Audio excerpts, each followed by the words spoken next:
चलो welcome back for the physics lecture. Last time क्या किए थे देखो, इधर ध्यान दो। 5 चीजें फाइंड करना था अपने को। इलेक्ट्रिक एनर्जी और पोटेंशियल एनर्जी देखो कहाँ कहाँ फाइंड किए थे। Potential energy of a system of 2 point charges, right. Potential energy of a system of n point charges. फिर लास्ट में देखे थे potential energy of a single charge in an external electric field. और 2 चीजें find करना है, ये तीसरा फिर से दिखा था मैं आपको। देखो देखो ऐसा एक इलेक्ट्रिक फील्ड है, this is an electric field. उसमें यहाँ पर जो पॉइंट है वहां पोटेंशियल है V। This is an external electric field and suppose at this point the potential is V। यहाँ पर एक यूनिट पॉजिटिव चार्ज लाना है, देखो इंफिनिटी से, right. From infinity to this point you have to bring a charge Q। ये charge को infinity से ये पॉइंट पर लाना है जहां पर पोटेंशियल है V। So in that case you have to do some work on this charge to bring it from infinity to this point. That work U is stored in this system in the form of potential energy. कितना work done करना पड़ेगा? तो V multiply by Q। इतना work done करना पड़ेगा, V multiply by Q। तो इसको बोलेंगे potential energy of a single charge. See, potential energy of a single charge in external field कितना आया? Q into V। देखो potential energy is the system of single charge Q at R in the external field is Q into V। R ये suffix है, समझने के लिए यहाँ bracket में लिखा हुआ है यूनिट वेक्टर।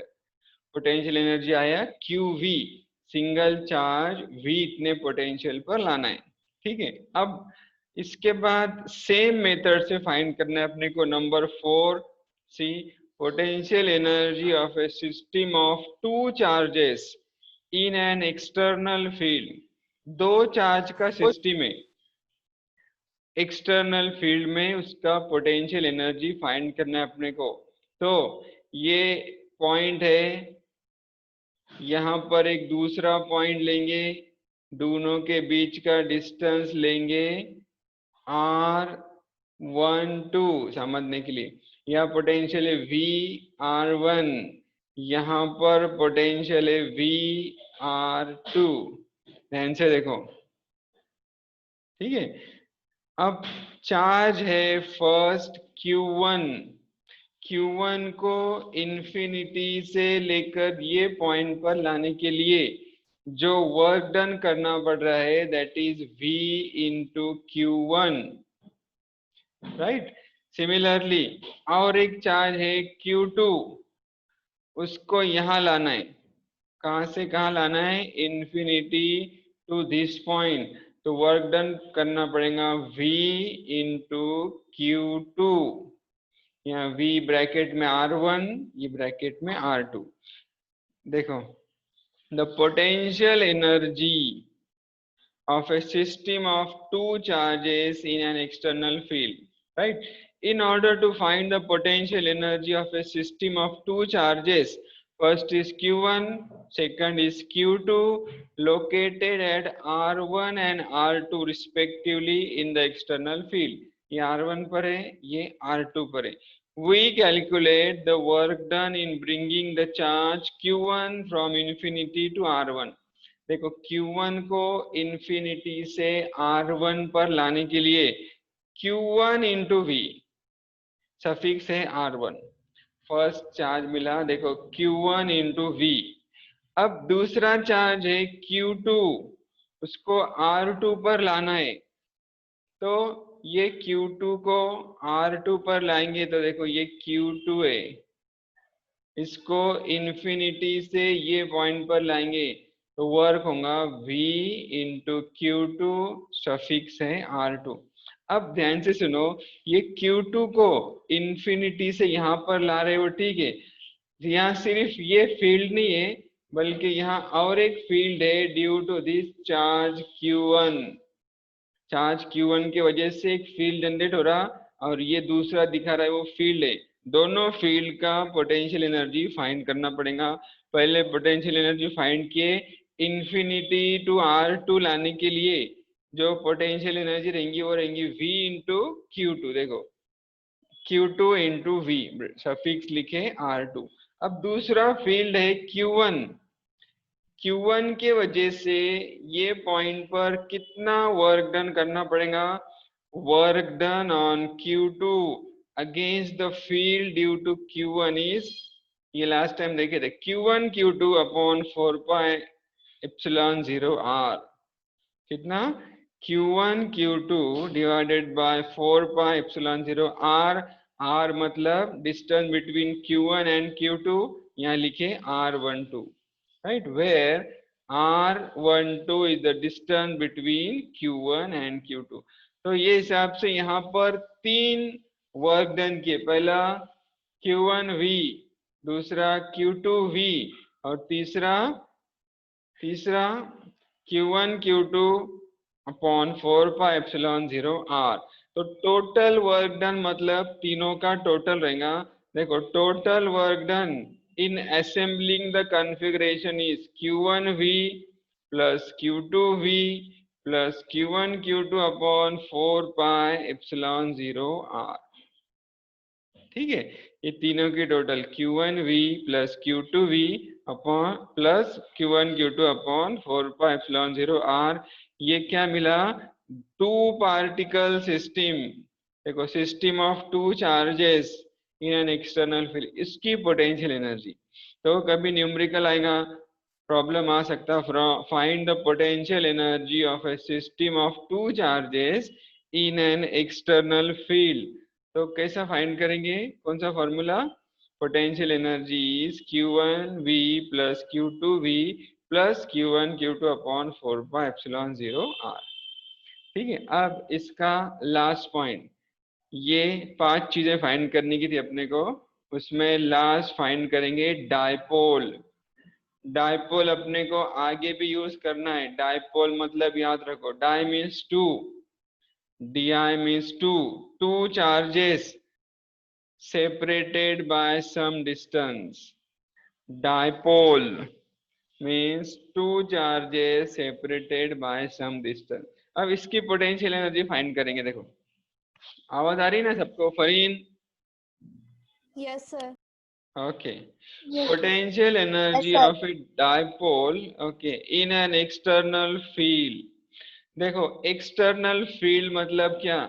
यहाँ पर ऐसे लाइंस बने हुए, यहाँ एक बड़ा पॉजिटिव चार्ज है, यहाँ पर निगेटिव चार्ज है या प्लेट है, पॉजिटिव निगेटिव।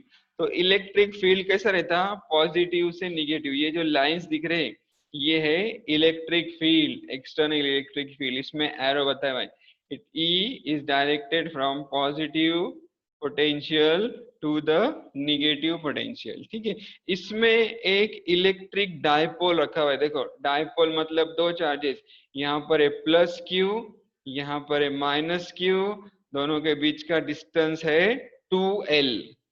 ये डायपोल ने यहाँ लाइन से एंगल बनाया हुआ है थीटा। P मतलब dipole moment, small p। Q पर कितना फोर्स एक्ट हो रहा है? 11 में था ये। Q पर कितना फोर्स एक्ट हो रहा है? प्लस QE, और माइनस Q पर माइनस QE। इसकी वजह से क्या होगा? डायपोल रोटेट होगा। इधर एक फोर्स खींच रहा है, उल्टे डायरेक्शन में एक फोर्स खींच रहा है, this dipole will get rotated. वही इधर लिखा हुआ है, देखो।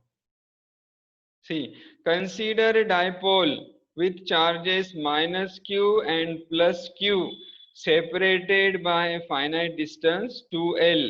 Dipole is placed in a uniform electric field E। Dipole पर क्या एक्ट होगा? Torque. It experiences a torque tau which tends to rotate it, जिसकी वजह से वो रोटेट होगा। टॉर्क का फॉर्मूला ये भी 11 में देखे थे आपने, क्या formula, tau is equal to P cross E. Tau is equal to P मतलब डाइपोल मोमेंट, ई मतलब capital E. Tau is equal to P cross E. Cross product मतलब क्या रहता, P E sine theta. Dot product में cos theta आता, cross product में sine theta आता, ये आया P E sine theta. So in order to neutralize this torque, इसको न्यूट्रलाइज करने के लिए क्या करेंगे, let us assume an external torque T external is applied which rotate it in the plane of the paper। उसको उल्टे डायरेक्शन में वो रोटेट कर सकता, कहां से कहां तक, थीटा 0 से थीटा, जिसमें एंगुलर एक्सेलरेशन नहीं रहेगा, without angular acceleration and small angular speed, theta 0 to theta. तो ये जो एक्सटर्नल टॉर्क अप्लाई कर रहे हैं वो कितना वर्क डन करेगा, देखो W is integration to external, integration external torque theta suffix से इंटू डी थीटा, तो external into D theta. Integration के लिमिट्स कहां से कहां तक है, थीटा 0 टू थीटा। अब टी एक्सटर्नल का वैल्यू डालो इधर, PE sine theta, D theta वैसा के वैसा। पीई कांस्टेंट है, PE is constant, take it outside the bracket. Integration लो यहाँ, इंटीग्रेशन पता है आपको, इंटीग्रेशन साइन थीटा मालूम है किसको, integration sine theta, minus cos theta. Right, very minus good, cos. Okay, minus cos theta, minus cos theta. तो देखो ये साइन थीटा डी थीटा का इंटीग्रेशन आया माइनस कॉस थीटा।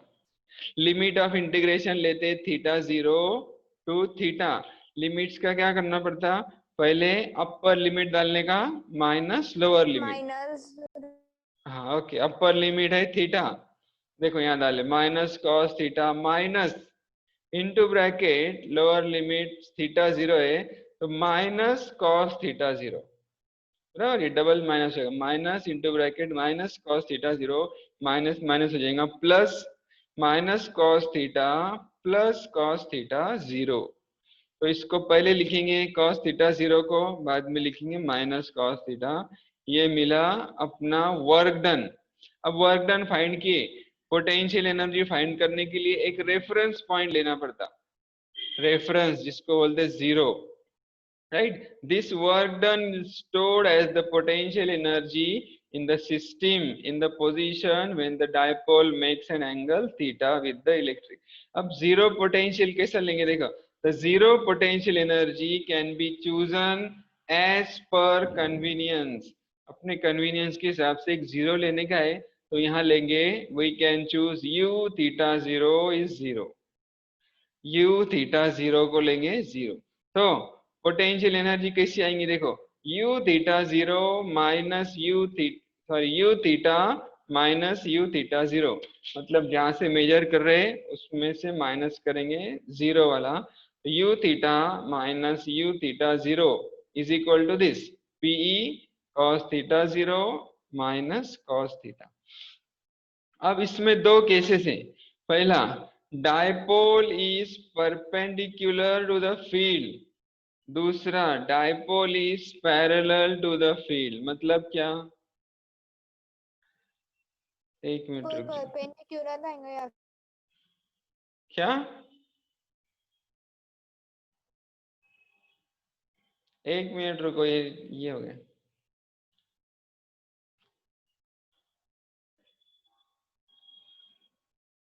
दो केसेस, डाइपोल इज पैरेलल और डाइपोल इज परपेंडिकुलर। ये है dipole, ये जो दिख रहा है वो डाइपोल है। अगर उसको ऐसा लेंगे, परपेंडिकुलर लेंगे तो क्या होगा, थीटा 90, और अगर पैरेलल लेंगे तो थीटा 0।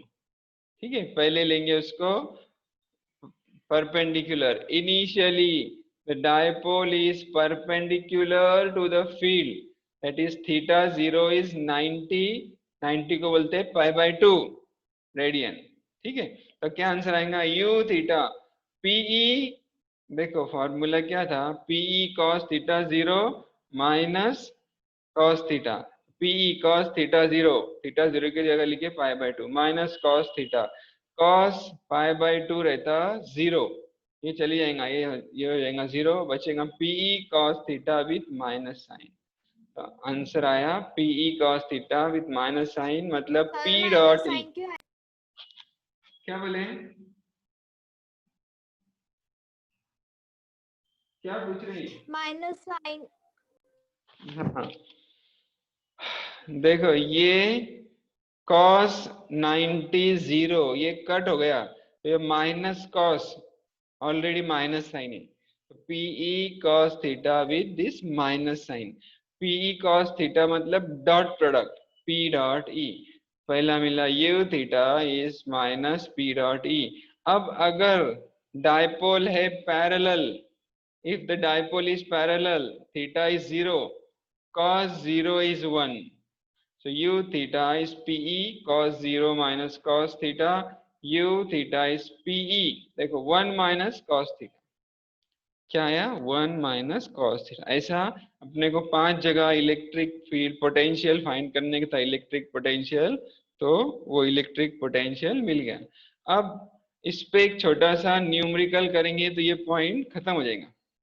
देखो example numerical 8.14, see in an electric dipole consists of two opposite charges each of magnitude 1 microcoulomb। Dipole में दो चार्जेस है प्लस क्यू माइनस क्यू, दोनों का वैल्यू दिया हुआ है 1 माइक्रोकुलम, सेपरेटेड बाय 2 सेंटीमीटर, दोनों के बीच का डिस्टेंस रहता है 2l, 2l दिया हुआ है 2 सेंटीमीटर।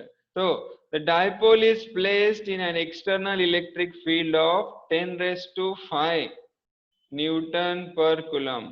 क्या क्या दिया हुआ है 10⁵, मतलब देखो ये कैपिटल ई दिया हुआ है 10⁵ न्यूटन पर कूलम, और P फाइंड करना अपने को, क्योंकि अपने फॉर्मूला में है पीई साइन थीटा। तो P कैसा फाइंड करेंगे,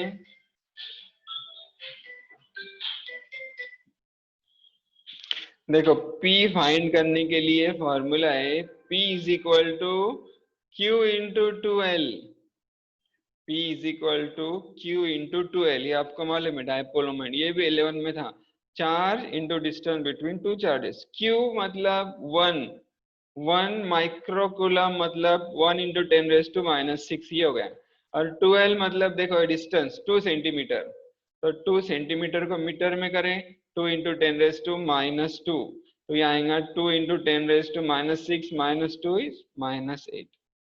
P मिला 2 इंटू 10⁻⁸ और E मिला 10⁵।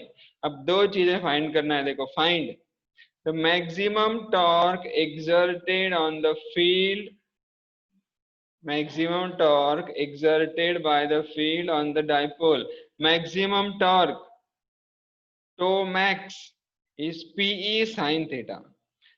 टॉर्क मैक्सिमम कब रहेगा, जब डायपोल ऐसा परपेंडिकुलर रहेगा, तो परपेंडिकुलर मतलब 90 डिग्री, देखो पीई साइन 90, साइन 90 आपको पता है साइन 90 रहता 1, पीई देखो पी 2 इंटू 10⁻⁸, ई 10⁵, इसको मल्टीप्लाई करेंगे तो आएगा 2 इंटू 10⁻⁻3, -8 + 5 इज -3 न्यूटन पर मीटर। दूसरी चीज फाइंड करना है, the work the external agent will have to do in turning the dipole through 180 degree starting from theta is equal to 0। Dipole कैसा टर्न करने का है, पहला थीटा 0, दूसरा थीटा 180, तो अपने पास फॉर्मूला है W PE cos theta 1 minus cos theta 2, या cos theta 0 minus cos theta, ऐसा था थीटा 1 थीटा 2 या दिया हुआ है 0 और 180, वो वैल्यू डालेंगे, पीई का वैल्यू डालेंगे, देखो p E 2 into 10⁻⁸ into 10⁵, cos theta 1 मतलब cos 0 माइनस कॉस थीटा 2 मतलब कॉस 180, कॉस 0 रहता 1, कॉस 180 रहता -1, तो -1 ये माइनस साइन हो जाएगा +1, तो आया 2, 2 multiply by this 2, 2 2 4, 4 into 10⁻³ joule. ऐसा ये पूरा इलेक्ट्रिक फील्ड का था। इलेक्ट्रिक फील्ड, इलेक्ट्रिक पोटेंशियल और इलेक्ट्रिक पोटेंशियल एनर्जी। 4 दिन से जो इलेक्ट्रोस्टैटिक लेसन स्टडी कर रहे थे, वो लेसन क्या था? 3 चीजें स्टडी की, इलेक्ट्रिक फील्ड, इलेक्ट्रिक पोटेंशियल और इलेक्ट्रिक पोटेंशियल एनर्जी। यहाँ तक आपका अच्छे से समझ में आया। अब आगे थोड़ा सा इजी पॉइंट है, ये थोड़ा सा कंफ्यूजिंग था, थोड़ा सा इमेजिनरी था, आगे इजी पॉइंट अपने को स्टडी करना है। तो देखो, अब इसमें 8.7 नाम का पॉइंट था, conductors and insulators, free charges, bound charges, ये जो अपने सिलेबस में से कट हो गया। 8.7 में 2 पार्ट थे, ए कंडक्टर इंसुलेटर्स और बी था free charges, bound charges inside material. ये दोनों चीजें कट हो गए। अब कहाँ से स्टार्ट करने का अपने को? Dielectric and electric polarisation. ये इंटरेस्टिंग इंपॉर्टेंट पॉइंट देखने का आज। कभी ये लेक्चर आप एग्जिट हो गए तो वापस से 15-20 मिनट के लिए ज्वाइन करने का, ये छोटा सा पॉइंट आज अपने को खत्म करने का है। ठीक है, यहाँ तक समझ में आया सबको? Yes sir. Yes sir. हाँ, कुछ पूछना होगा तो पूछ लो। पढ़ाई स्टार्ट किया है सबने? Yes sir. हाँ, वेरी गुड। 2 तारीख से एग्जाम है। पॉसिबली आपके ग्रुप पे नोटिस भी डालिए, 2 तारीख से पॉसिबली एग्जाम शुरू होगा। 8 दिन से सर करेंगे। Time table? टाइम टेबल भेजेंगे ना आपको। टेंटेटिव अंदाजे टाइम टेबल याद रखो। 2 तारीख को इंग्लिश, फिर 3 तारीख को उर्दू हिंदी, फिर फिजिक्स केमिस्ट्री, ऐसा टाइम टेबल रहता है। डेली 2.5 घंटे, डेली 50 मार्क्स का है। फिर टेंटेटिव टाइम टेबल याद रखो। और पढ़ाई का टाइम टेबल बनाने का मालूम है क्या आपको? 10वीं में भी थे आप जब, क्या करने का अपना? Yes sir. हाँ, शेड्यूल बनाओ याद से। सुबह उठूंगी मैं 6 बजे, फजर की नमाज पढ़ूंगी, ऐसा लिखो। नाश्ता कब से कब करेंगे, फ्रेश कब से कब होंगे, फिर पढ़ाई को उसमें ज्यादा से ज्यादा टाइम देने का, नमाज, पढ़ाई, खाना, रेस्ट, ये सब टाइम देने का, और मैक्सिमम उसको फॉलो करने का। उसमें मैक्सिमम टाइम पढ़ाई को दो। टाइम बहुत कम बचा, 15 दिन ही बचे एग्जाम खत्म होने। ठीक है, देखो इसमें दिखा रहा है 10 मिनट बचे, उसके बाद और 10 15 20 मिनट लेंगे। अब आज कुछ काम नहीं आपको, संडे आज, बराबर? Yes sir. Okay. Yes sir. अब देखो, 2 चीजें रहते, एक रहता कंडक्टर और एक रहता इंसुलेटर। क्या फर्क है दोनों में? कंडक्टर और दूसरा रहता इंसुलेटर। बोलेगा कोई फर्क? गुड कंडक्टर इंसुलेटर रेजिस्टेंस बढ़ाता है और कंडक्टिविटी ज्यादा रहती कंडक्टर्स में। Conductor and insulator. देखो, सबसे पहले कंडक्टर, इसका और एक नाम है गुड कंडक्टर, और इंसुलेटर का दूसरा नाम है bad conductor. Conductor simple copper की वायर है, उसमें से करंट फ्लो होता है, उसमें से हीट फ्लो होती है, दैट इज कंडक्टर। एक लकड़ी का टुकड़ा है, लकड़ी का ब्लॉक है, दैट इज इंसुलेटर, उसमें से क्या होता, करंट या हीट फ्लो नहीं होती। अब कंडक्टर में से क्यों करंट कंडक्ट होता? क्योंकि उसमें फ्री इलेक्ट्रॉन्स रहते। क्या रहते? फ्री इलेक्ट्रॉन्स और फ्री चार्ज कैरियर्स। जैसा एटम रहता सेंटर में, हर सब्सटेंस में एटम मॉलिक्यूल में क्या रहता है? एक एटम रहता। एटम में क्या रहता? Nucleus is at the center, which is having positive charge. Nucleus is having positive charge because of the protons inside it. This is nucleus, and then circular moving electrons are present in an atom. ऐसे electrons घूम रहे 2 8 ऐसे, ये सब electron circle में घूमते। Electron का total रहता निगेटिव चार्ज, और एटम के सेंटर में न्यूक्लियस में रहता पॉजिटिव चार्ज। सपोज इसमें 100 इलेक्ट्रॉन्स है तो यहाँ पर 100 प्रोटॉन्स रहेंगे, मतलब जितना निगेटिव चार्ज रहता उतना ही पॉजिटिव चार्ज रहता। Atom is electrically neutral. Atom क्या रहता, जितना पॉजिटिव रहता उतना निगेटिव रहता। तो ये एक सिंपल एटम का स्ट्रक्चर है। अब कंडक्टर्स में क्या होता, ये जो इलेक्ट्रॉन है बाहर के ऑर्बिट में, ये न्यूक्लियस से लूजली बाउंड रहते। कुछ इलेक्ट्रॉन फ्री रहते, कुछ लूजली बाउंड रहते, जो इजीली फ्री हो सकते। जब इसको पॉजिटिव निगेटिव चार्ज देंगे, जब वायर कनेक्ट करेंगे, तो क्या होता, इसमें से करंट फ्लो होने लगता। मतलब क्या होता, चार्जेस फ्लो होते पॉजिटिव से निगेटिव की तरफ, जो करंट फ्लो होता है इसको बोलते हैं कंडक्टर। और इंसुलेटर्स में क्या रहता, यहाँ पर फ्री इलेक्ट्रॉन्स अवेलेबल नहीं रहते, और जितने भी एटम में इलेक्ट्रॉन्स रहते वो they are strongly bound with the nucleus, they complete their vacancy.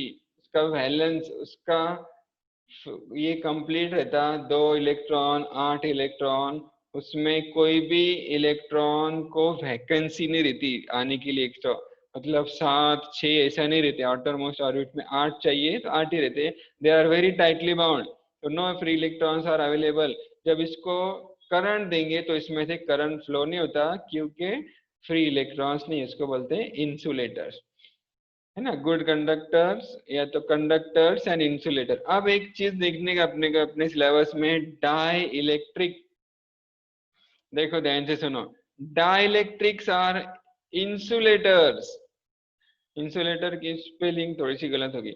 Dielectrics are insulators which can be used to store electric energy. Insulators रहते डाइलेक्ट्रिक। अब कैसे इंसुलेटर रहते, देखो, this is because when such substances are placed in an external electric field, their positive and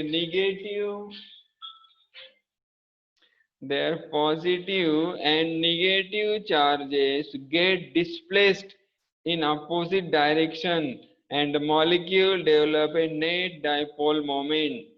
मतलब क्या होता है, देखो, ये एक इंसुलेटर है, एक डायग्राम में मैंने बताया, ये एक इंसुलेटर है जिसमें सेंटर में पॉजिटिव है और दोनों सर्कल में ऐसा घूम रहा है निगेटिवली चार्ज इलेक्ट्रॉन।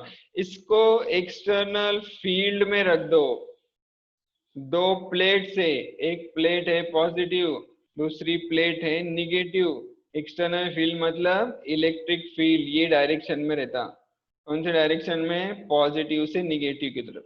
तो ये डायरेक्शन में जब रखेंगे तो क्या होता है, ये पॉजिटिव पोटेंशियल ये न्यूक्लियस को इधर की तरफ अट्रैक्ट करता, राइट की तरफ, और ये निगेटिव पोटेंशियल पॉजिटिव को अट्रैक्ट करा इधर, और पॉजिटिव पोटेंशियल इलेक्ट्रॉन्स को अट्रैक्ट करेगा इधर। मतलब एटम के अंदर ही, एटम है तो एटम के अंदर क्या होगा, एक साइड में पॉजिटिव चार्ज आ जाएगा इधर, एक साइड में निगेटिव चार्ज आ जाएगा। चार्ज मतलब क्या होगा, उसका सेंटर ऑफ मास इधर आएगा, ज्यादातर इलेक्ट्रॉन लेफ्ट साइड में आएंगे। तो ये क्या हो गया, इसको बोलते हैं polarisation. Positive negative charge displace हो गए, तो ये बन गया डाइपोल। ध्यान से सुनो, this becomes a dipole. 2 poles अलग, 2 चार्जेस है, जैसा था डाइपोल क्या रहता, प्लस क्यू और माइनस क्यू, वैसा ये भी हो गया, प्लस चार्ज माइनस चार्ज, दोनों के बीच में थोड़ा सा डिस्टेंस, ये हो गया डाइपोल, इसमें रहता dipole moment P, electric dipole moment small p, आपने देखे थे 2q इंटू एल। तो यहाँ पर वही लिखा हुआ है, देखो ध्यान से फिर एक बार बताता मैं, देखो dielectrics are insulators which can be used to store electrical energy। क्यों ऐसा होता? when such dielectric सबसे पहले तो इंसुलेटर रहते, for example would, rubber, ceramic, glass, ये सब इंसुलेटर रहते, ग्लास। तो when such substances are placed in external field, जब उसको ऐसा एक्सटर्नल फील्ड में रखेंगे तो क्या होता? their positive and negative charges get displaced in opposite direction। देखो पॉजिटिव निगेटिव ऐसा अपोजिट डायरेक्शन में डिस्प्लेस हो गए, and molecule develops A net dipole moment, उसमें डाइपोल मोमेंट आ गया P is equal to 2ql। This is called polarization of the material and such materials are called dielectric। ये material को बोलते हैं dielectric. ये जो प्रोसेस हो गई, क्या कौन सी प्रोसेस? पॉजिटिव राइट में आ गया, निगेटिव लेफ्ट में आ गया, पॉजिटिव निगेटिव सेपरेट हो गए। This is called polarisation of the material. Charges का या मटेरियल का क्या हो गया? पोलराइजेशन हो गया। वही यहाँ लिखा हुआ है, देखो in every atom there is a positively charged nucleus and there are negatively charged electrons surrounding to it। Positively charge nucleus है, नेगेटिवली चार्ज इलेक्ट्रॉन ऐसा घूम रहे। the negatively charges of the electron cloud around the positive charges। these are two opposite charge regions, the opposite region है positive और negative.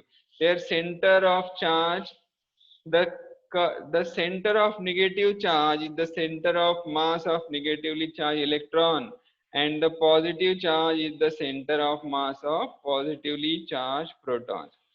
तो क्या हुआ? Dielectric के एग्जांपल बताए मैंने, glass, wax, water, would, mica, rubber, stone, oil भी रहता है इसमें, ठीक है। आप एग्जिट हो जाएंगे, वापिस से 10 मिनट, वापिस से 15 मिनट के लिए ज्वाइन करो, जितने स्टूडेंट है सबके सबने बराबर ज्वाइन करो।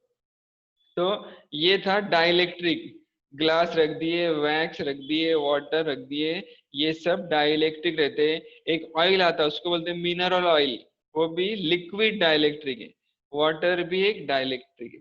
तो ये डाइलेक्ट्रिक के दो टाइप्स है, एक पोलर डाइलेक्ट्रिक, दूसरा नॉन पोलर डाइलेक्ट्रिक। ये अपने को देखने का डाइलेक्ट्रिक